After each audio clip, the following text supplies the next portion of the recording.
Good morning, students. Welcome to my channel Vishwas Kulbhuna. Students, today I am going to discuss important questions of some chapters which we have completed for half yearly exams. बड़े अच्छे से सम देखना इन important questions को और इन पे focus करना, तो आपके मैक्सिमम क्वेश्चंस आप अटैम्प्ट कर पाओगे। तो पहले पिछली वीडियो में मैंने कल सॉल्यूशन चैप्टर के इम्पोर्टेंट बता दिए थे। नेक्स्ट यूनिट है हमारी थर्ड, इलेक्ट्रोकेमिस्ट्री। इलेक्ट्रोकेमिस्ट्री में जो मोलर कंडक्टिविटी है उसके नमेरिकल्स बड़े ही इंपॉर्टेंट हैं। इसके लिए आपको पहले कंडक्टेंस और कंडक्टिविटी के बारे में तो पता होना ही चाहिए। तो इसके कंसेप्ट पता होंगे तो मोलर कंडक्टिविटी लैम्डा एम के बारे में भी पता होगा। फिर कलराउश लॉ की जो मेनली एप्लीकेशंस हैं, जिसमें लैम्डा एम इन्फिनिटी निकालते हैं स्ट्रॉन्ग वीक इलेक्ट्रोलाइट के लिए। जब दो आपको तीन इलेक्ट्रोलाइट के आपको लैम्डा एम इन्फिनिटी दे रखी होती है और एक की इलेक्ट्रोलाइट की उनको प्लस माइनस करके इक्वेशन में वो निकालनी होती है, उसकी हेल्प से डिसोसिएशन कांस्टेंट अल्फा निकालना, मेन लैम्डा एम इन्फिनिटी निकालने वाली एप्लीकेशन ज़्यादा इंपॉर्टेंट है। कलराउश लॉ के स्टेटमेंट भी पूछ लेता है, मेनली इसके ऊपर नमेरिकल ही ज़्यादा आते हैं क्योंकि फर्स्ट 3 यूनिट में तो आते ही नमेरिकल है। थर्ड जो है important, SHE standard hydrogen electron या नॉर्मल हाइड्रोजन इलेक्ट्रोड, इसका डायग्राम और इसकी एक्सप्लेनेशन पूछ लेता है कई बार कि हाइड्रोजन को एज ए रेफरेंस इलेक्ट्रोड कहते हैं कि क्या होगा, कि कई बार इसके अंदर सेल रिप्रेजेंटेशन पूछ लेता है कि एक बीकर दिया होता है और दूसरा नहीं दिया होता, तो अंडरस्टूड है hydrogen as a reference electrode होगा और उसके अकॉर्डिंग उसकी सेल रिप्रेजेंटेशन होगी। नेक्स्ट है नर्नेस्ट इक्वेशन, डायरेक्ट इक्वेशन भी पूछ लेता है और इसके न्यूमेरिकल तो मोस्ट इंपॉर्टेंट है, इसको तो मैं डबल स्टार दूंगी, बहुत ज़्यादा इंपॉर्टेंट है। इस पे ई नोट ऑफ सेल निकालना तो डेफिनेटली एक क्वेश्चन एग्जाम में आना ही आना है, चाहे जो मर्जी कर लो, इस पे क्वेश्चन जरूर आएगा। प्रेडिक्टिंग प्रोडक्ट ऑफ इलेक्ट्रोलिसिस के ऊपर भी 99% चांसेस होते हैं आने के। एक्वस सोल्यूशन दिया होता है, कोई इनर्ट इलेक्ट्रोड है या अदर कोई मेटल का इलेक्ट्रोड है, ज़्यादातर इनर्ट इलेक्ट्रोड के ऊपर क्वेश्चन आता है कि प्रोडक्ट ऑफ इलेक्ट्रोलिसिस क्या होगा। अगर कोई एक्वस सोल्यूशन है तो उसके प्रोडक्ट बताएंगे आफ्टर डिसोसिएशन। वीडियो देखोगे बड़े अच्छे से क्लियर हो जाएगा। फोर्थ यूनिट है केमिकल काइनेटिक्स। केमिकल काइनेटिक्स की इंपॉर्टेंट क्वेश्चन है फर्स्ट ऑर्डर ऑफ रिएक्शन निकालना। आपको क्या दिया होगा, रेट ला एक्सप्रेशन दे रखा होगा, ऑर्डर निकालना होगा, या ऑर्डर दे रखा होगा, रेट ला एक्सप्रेशन निकालना होगा। रेट कांस्टेंट और हाफ लाइफ पीरियड निकालना जीरो ऑर्डर के लिए और फर्स्ट ऑर्डर के लिए तो बहुत इंपॉर्टेंट है। इनके जो फॉर्मूलेज हैं वो अच्छी तरह याद होने चाहिए, चाहे वो जीरो है, चाहे फर्स्ट है, चाहे सेकंड ऑर्डर है, कि उसके के का फॉर्मूला क्या होगा, टी हाफ का फॉर्मूला क्या होगा। फॉर्मूलों को तो अच्छे से कर लो और यूनिट क्या होती है रेट कांस्टेंट की, इस पे डेफिनेटली एक क्वेश्चन आएगा। एक नंबर में क्वेश्चन 100% आपको मिलेगा। के की यूनिट बताओ, अगर कौन सा ऑर्डर है, फर्स्ट है, सेकंड ऑर्डर है, या कई बार दे देगा कि यूनिट आपको दे रखी होगी, बताओ उसको देख के पहचानो कि फर्स्ट ऑर्डर रिएक्शन है या सेकंड ऑर्डर है। तो ये बड़ा इंपॉर्टेंट है, स्टार लगा रही हूँ। इंटीग्रेटेड रेट इक्वेशन में एक्सप्रेशन जो है, डेरिवेशन है, वो फर्स्ट ऑर्डर के लिए एक इंपॉर्टेंट पार्ट है। अगर डेरिवेशन से क्वेश्चन आता है तो वो फर्स्ट ऑर्डर का इंटीग्रेशन रेट इक्वेशन बताता है, जिसमें मैंने इंटीग्रेशन करके बताया था। सूडो फर्स्ट ऑर्डर रिएक्शन, उसके अंदर क्या है, सिर्फ इसका कंसेप्ट, न्यूमेरिकल इस पर बहुत कम आता है। और जो न्यूमेरिकल्स आते हैं मेनली रेट कांस्टेंट निकालना, जैसे half life T, half life निकालना, इसके ऊपर आते हैं किसी भी रिएक्शन का रेट निकालना, रेट आर क्वेश्चन मार्क लगा रही हूँ।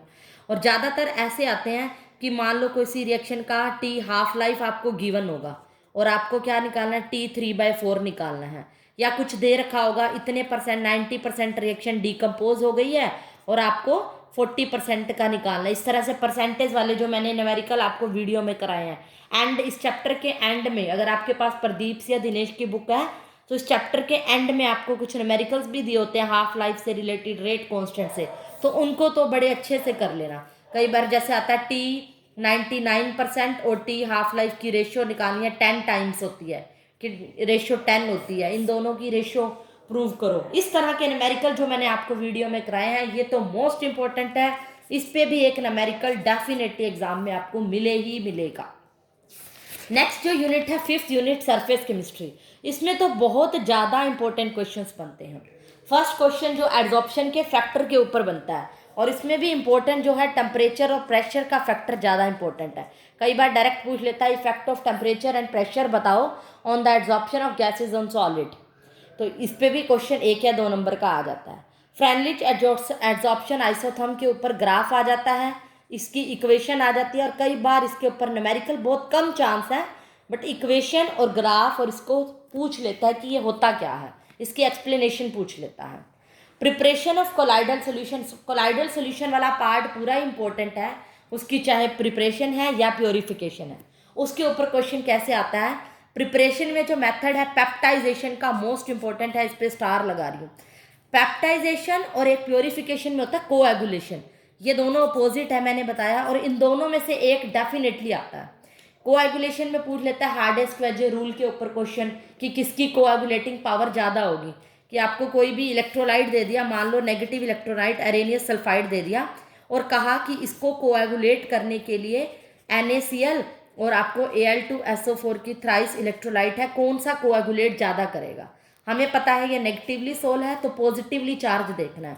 पॉजिटिव NaCl में Na पॉजिटिव है, एल्यूमिनियम में Al3 पॉजिटिव, तो ये ज़्यादा है, चार्ज ऑन कैटायन ज़्यादा है, तो इसकी कोएगुलेटिंग पावर भी ज़्यादा होगी। यही हार्डेस्ट वेज रूल था।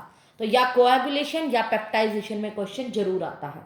प्योरीफिकेशन के अंदर जो मेथड इंपॉर्टेंट है वो मैकेनिकल में है ब्राउनियन मोशन, ऑप्टिकल मेथड में टिंडल इफेक्ट के ऊपर भी बहुत क्वेश्चन पूछा गया है एग्जाम में, और इलेक्ट्रिकल प्रॉपर्टी में कई बार क्वेश्चन सिर्फ जीटा पोटेंशियल के ऊपर पूछा गया है कि जीटा पोटेंशियल होता क्या है।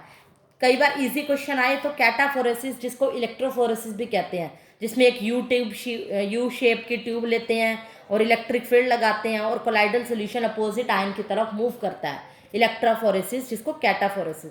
कोएगुलेशन तो है ही डेफिनेटली, इसमें से तो आना ही आना है, मोस्ट इंपॉर्टेंट, इसको मार्क कर लो। और एक गोल्ड नंबर की मैंने आपको ट्रिक बताई हुई है, इस ट्रिक को फॉलो करोगे इसके ऊपर न्यूमेरिकल या इसकी डेफिनेशन पूछ लेता है। तो काफ़ी सारे इंपॉर्टेंट है, मोस्ट इंपॉर्टेंट को भी मैंने हाईलाइटेड कर दिया।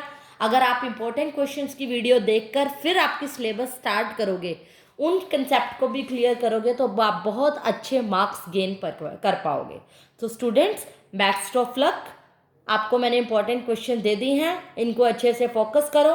और एक इम्पॉर्टेंट बात, आपकी बुक के पीछे जो NCERT एंड कंसेप्चुअल दिए होते हैं, जिसमें से NCERT क्वेश्चंस को करना मत भूलना। इसमें से बोर्ड का 99% पेपर NCERT क्वेश्चंस में से ही आता है।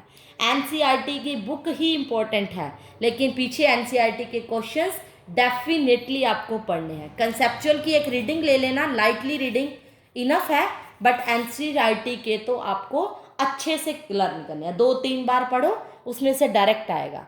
तो स्टूडेंट्स, आज का मेरा मोटिव इंपॉर्टेंट क्वेश्चंस को बताना था।